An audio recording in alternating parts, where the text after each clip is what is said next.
Kalau Anda kerjakan itu, maka boleh dibilang ya, yang pengalaman saya, ya bangsa 50%, 60% keluhan-keluhan di tubuh Anda akan hilang.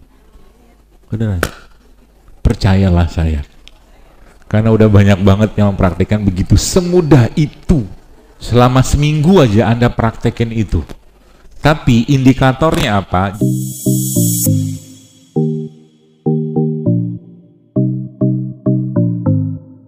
Sebenarnya Nabi itu pernah disebutkan dalam 1 bulan itu cuman makan kurma sama air. Pernah. Itu kalau dalam versi saya itu detoksifikasi yang Masya Allah itu. Kurma air itu tentunya dengan kadar yang tidak berlebihan ya. Dan kita memang, karena kurma sendiri kan makanan atau buah yang barokah, kurma itu ya. Jadi Masya Allah ya, Allah Subhanahu Wa Taala sebenarnya memberikan banyak hal-hal begitu dalam Al-Quran ya. Daging yang barokah, contoh daging yang barokah apa? Kambing. Kambing kita fitnah ya kan? Sekarang saya tanya, apakah daging kambing itu menyebabkan kolesterol atau gorengan? Nah. Lalu kenapa Anda makan gorengan? Kan jawabannya itu aja, gitu kan? Nggak berubah-berubah. Makanya biasanya sudah ya mungkin bahasa saya itu sudah dapat ilham, sudah dapat hidayah, gitu kan? Untuk mau hidup sehat. Mereka sudah mulai itu stop, kurangi. Nah sekarang saya mau ajak puasa, saya skip dulu pembahasannya. Mudah-mudahan Anda paham ya puasa. Berarti bagaimana cara saya untuk hidup sehat? Gampang banget. Mau kapan dipraktekkan? Siang nanti ya. Oke, yang pertama, catatlah itu. Tapi benar kerjain loh. Kalau Anda nggak kerjakan, dosa loh. Iya kan, Allah saksi, ini kan masjid ini. Saya tanya, Anda mau sehat? Sehatnya karena apa? Masya Allah. Karena Allah ya. Oke, Allah saksinya sekarang.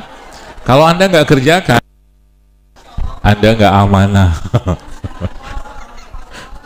Insya Allah ya. Yang pertama, berhentilah makan gula pasir. Lo katanya mau. Nanti saya kasih solusinya. Berarti saya nggak boleh makan gula pasir, nggak boleh. Bukan haram ya. Ya ditukerlah. Berarti kalau saya bikin itu gimana? Kalau kan saya bikin sambal, kan pakai gula. Kalau saya biasanya ganti kurma. Muslim itu harus cerdas. Jangan dikibulin setan terus ya. Jadi kurmanya buat pemanisnya gitu. Yang pertama. Yang kedua, minyak goreng. Allah, Anda sudah bersaksi loh, berjanji.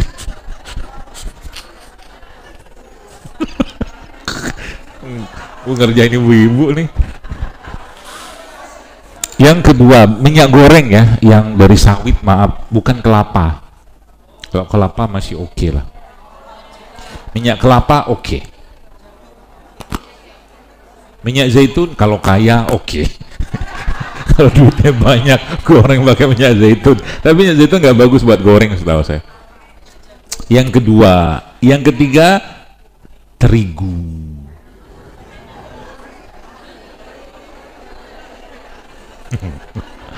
Kena lupa deh. Yang keempat, nasi putih.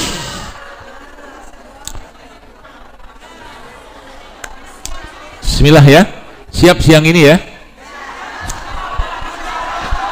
Terus taruh dia Pak gurunya lagi ngomong. Terus Anda bikin di bajunya. Diet mulai besok. terus besok baju dipakai lagi, besoknya kan gitu kan, itu serah. Tapi saya kasih kabar baiknya, kabar gembiranya, kalau Anda kerjakan itu, maka boleh dibilang ya, yang saya pengalaman saya, ya bangsa 50%, 60% keluhan-keluhan di tubuh Anda akan hilang. Beneran. Percayalah saya. Karena udah banyak banget yang mempraktikkan begitu, semudah itu. Sakit-sakit ini akan hilang. Terus, kan sih, makanya dia bilang jangan reaktif dulu. Saya kasih solusinya, kan gitu. Berarti kami nggak makan nasi, bukan nggak makan nasi, karbonya kita ganti. Itu. Tiwul itu makanan sehat, cuman identik dengan, mohon maaf, makanan orang miskin. Padahal dia sehat. Misal satu, tiwul. Masa nggak ngerti tiwul? Ngerti toh? Nggih, Masya Allah. Panjenengan ngertos tiwul nggih? Nggih. Wis metu kowe Jawane. Oh saged nggih. Kula ki saged. Basa Jawa. Tinggal dipencet tombolnya. Anda mau ajak saya bahasa Malaysia, saya akan seperti orang Malaysia. Diam. Karbonya diganti. Misal tiwul, atau misalkan apa? Ada satu tuh bagus banget, tapi kita jarang makan. Namanya sorghum. Sorghum.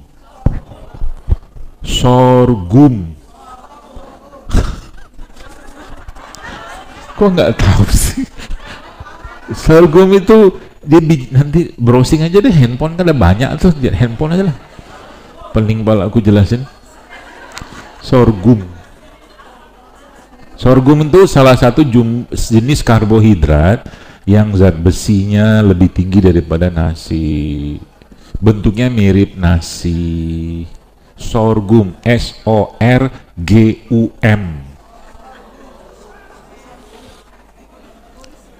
Sorghum murah kok itu, dan itu jauh lebih banyak seratnya ya. Apalagi belinya di mana? Banyak online, banyak yang jual kok ya. Wah, kayaknya keren nih kalau kita bikin sorghum goreng.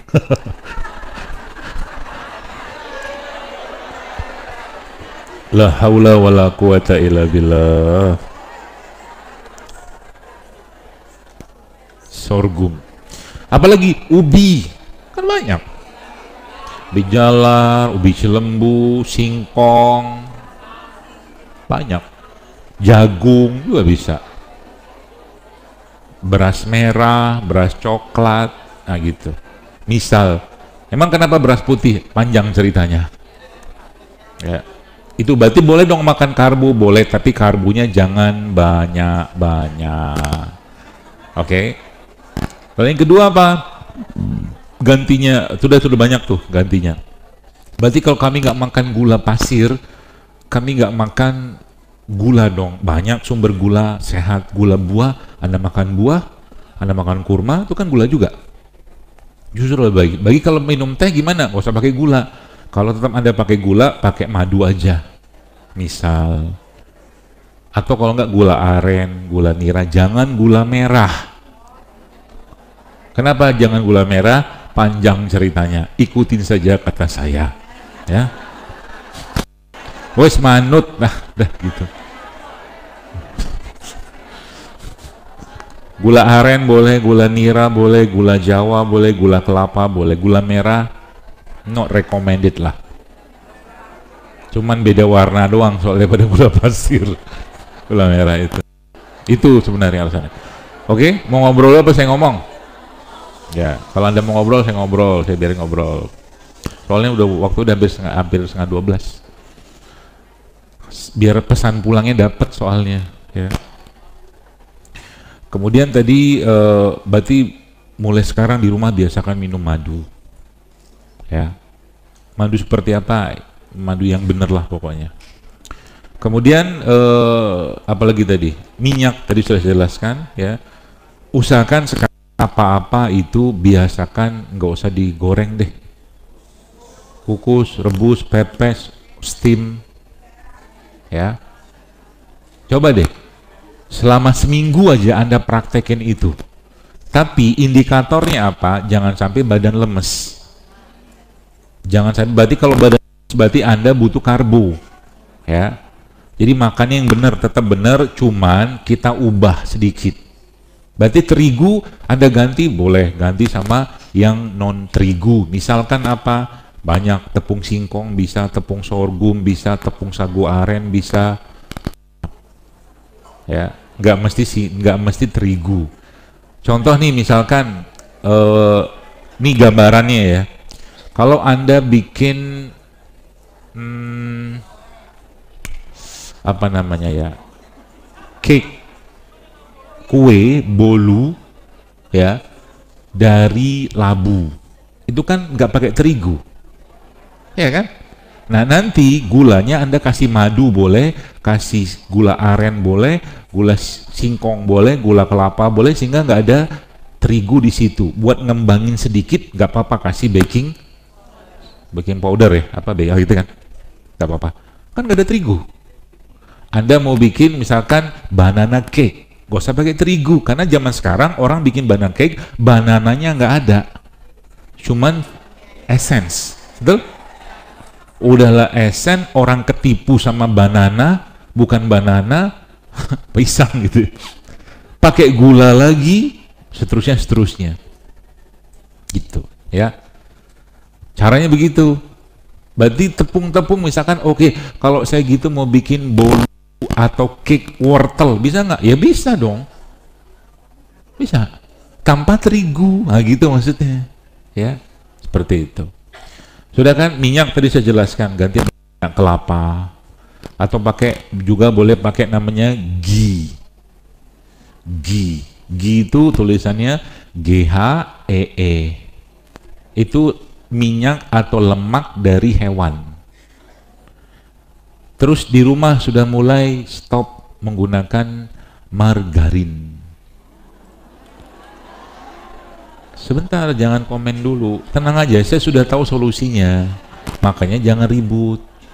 Margarinnya Anda bisa switch, Anda ganti ke pakai ghee tadi boleh, atau boleh pakai butter. Ya, apa beda butter ya sama mentega? Kalau mentega diambil dari minyak sawit. Kalau butter sebagian besar yang saya tahu itu diambil lemak hewan. Ini yang bagus. Berarti caranya begini. Jadi kalau Anda pengen sebulan mungkin masak telur, meskipun kalau terlalu panas juga nggak bagus, ini sebut normal-normal saja dulu. Telurnya itu Anda pakaiin ghee. Di teflon pun ganti dulu, teflon juga diganti.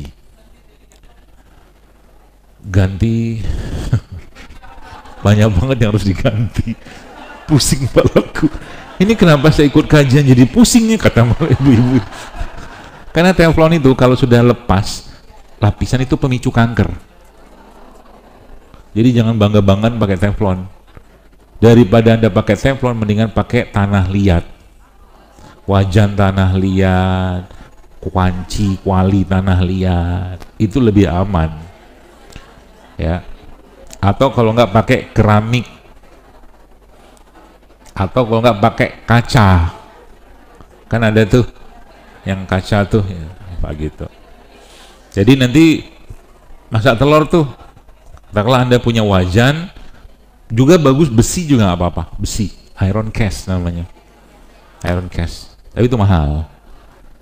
Saya pernah nyoba beli segini itu ya. Iron cast beneran ya. Wajan segini yang buat telur itu 5 juta itu. Tapi tahan sampai berpuluh-puluh tahun itu. Nah, kalau nggak ada nggak apa-apa, pakai tanah liat. Kan murah meriah. Tapi aman. Ghee-nya masuk situ, telurnya digoreng situ, aman dia. Nah, gitu. Gampang kan? Gampang. Aslinya tidak segampang itu.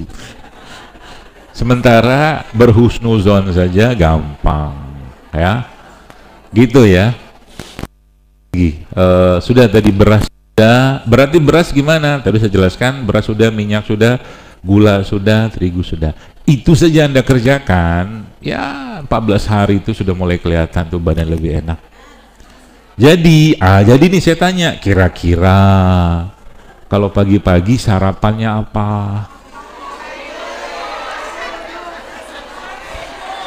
Hah?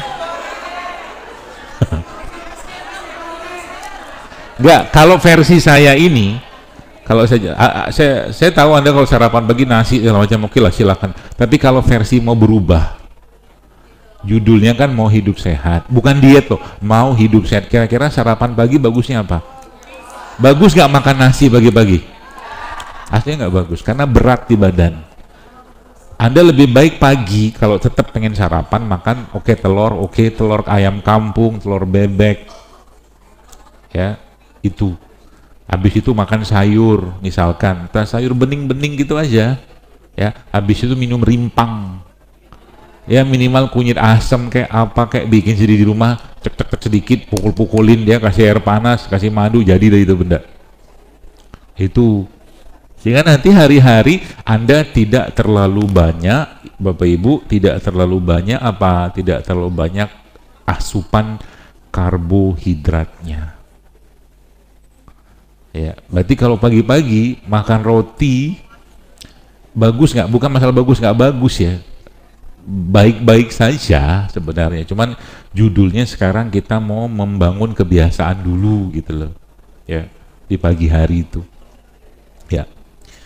Jadi kalau mau makan roti pagi-pagi boleh aja, tapi saya lebih sarankan roti yang gandum beneran. Sebab roti-roti yang ditulis gandum, nanti lihat ya, roti-roti yang mereka tulis gandum itu gandumnya cuma 1%, sisanya terigu. Baca aja nggak percaya, nggak banyak itunya gandumnya. Gitu ya. Jadi pagi-pagi bagusnya gimana? Paling bagus pagi itu nggak usah makan. Ya. Kalau mau ideal pagi itu nggak usah makan, atau kalau enggak makannya jangan banyak. Kalau ingin makan maka pagi-pagi itu Anda banyakin protein aja, tahu, tempe, telur, sayur, udah cukup. Sedikit mungkin kalau Anda butuh energi Anda pakai ubi, kimpang ngomongnya, prakteknya kita lihat nanti. Tapi kan Anda sudah berjanji Anda terikat janji kepada Allah. Saya sih ngasih tahu aja. Jadi kalau Zaidul Akbar saya makan soto, kira-kira isinya apa? Pertama kuahnya, ya kan soto. Kedua apa? Yang akan saya banyakin apa? Togenya. Kalau saya kan ada daun lagi tuh, daun apa? Bawang ya. Saya banyakin daun bawangnya. Gitu. Ayamnya saya pilih-pilih dulu. Kalau ayamnya kampung saya masukin, kalau ayam kota saya nggak mau. Gitu. Berarti kalau caranya begini, kalau Zaidul Akbar pergi ke rumah makan Padang, misal, ini kan tes kasus ya, kira-kira dia makan apa? Daun singkong. Kira-kira di rumah makan Padang yang tidak ada banyak minyak apa? Sup. Ada sup loh, sup ayam pop gitu-gitu kan. Itu dulu saya ajar tuh. Ada beberapa yang ada sayur-sayur, oke lah gitu kan. Kalau lah akhirnya saya, apakah dokter nggak makan rendang? Oh makan. Tapi biasanya kalau saya makan kayak begitu, saya biasa sama sekali nggak pakai nasi, itu lauknya aja semua saya makan. Gitu. Caranya begitu melatih, sehingga nanti apa dokter nggak makan nasi? Makan kalau perlu. Kalau perlu saya makan, karena nasi itu karbohidrat, saya butuh, dan saya bukan penganut diet yang nggak makan nasi. Ya makan aja, nggak apa-apa kalau perlu makan, apalagi nggak makan daging. Wow, saya sangat suka daging. Gitu ya. Sehingga apa? Sehingga nanti hari-hari kita sudah terbiasa dengan hidup sehat, polanya dulu yang dibangun itu maksud saya. Berarti nggak boleh nyampah dong. Ntar dulu lah. Nyampah boleh aja. Cuman mungkin kalau saya biasanya sampaikan itu ya 20% lah. Kalau tetap pengen nyampah. Ya, kalau tetap pengen nyampah ya jangan banyak-banyak. Jadi badan kita lebih banyak yang keisi yang bagus-bagus. Buah, sayur, air putih, air kelapa, madu. Kayak tadi malam saya telepon langganan saya air tebu. Air tebu itu sehat loh. Bahkan air tebu itu punya kandungan yang bermanfaat untuk pengobatan kencing manis. Iya loh. Bingung kan? Iya. Cuman kita kan udah takut duluan. Aslinya begini, semua yang asli-asli, yang alami-alami dan tidak banyak pengolahan, masih dalam sumber aslinya, itu tidak masalah. Contoh mungkin, Anda baca literasinya, Anda baca literaturnya, Anda baca penelitiannya. Bahkan madu saja dipakai buat diabetes boleh. Iya. Asal madunya benar. Bukan madu yang macam-macam. Itu misalkan gula kelapa, gula nira, gula aren itu bisa dipakai buat orang diabetes. Nggak masalah. Nah rutin kan tadi kan saya dengar ada berbekam. Itu Masya Allah. Bekam itu ajib, Masya Allah. Ibu-ibu sayang banget kalau tidak merutinkan berbekam sebulan sekali. Sebulan sekali aja. Karena bekam itu seperti mesin cuci darah. Ya, keren banget hasilnya. Beneran. Dan dia mengeluarkan sel-sel imun yang, mohon maaf gitu, kalau orang yang kena HIV itu ada sel imun khusus yang keluar dalam tubuh kita, tapi spesialnya bekam itu mengeluarkan sel imun yang, ya nauzubillah min dzalik, orang nggak kena HIV gara-gara berbekam keluar sel imun itu. Jadi mungkin dibilang sel imunnya itu kelas tertinggi makomnya dengan cuman berbekam. Masya Allah kan, Islam ini komplit banget protokolnya sebenarnya. Ya, kalau kita mau pelajari, ya seperti itu.